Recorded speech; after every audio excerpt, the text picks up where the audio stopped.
yana bitta очередной, bitta patsient.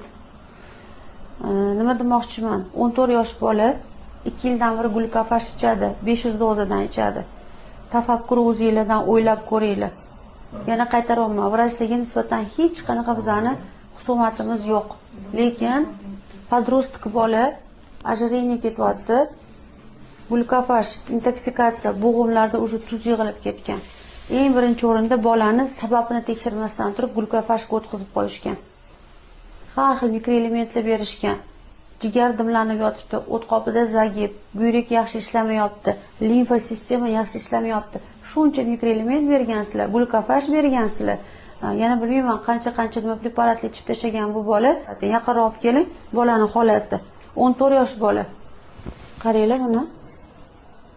Jigar dimlanib, jigarga zaharlanish ketyapti, intoksikatsiya organizmda. Polni zaharlanish. Birinchi o'rinda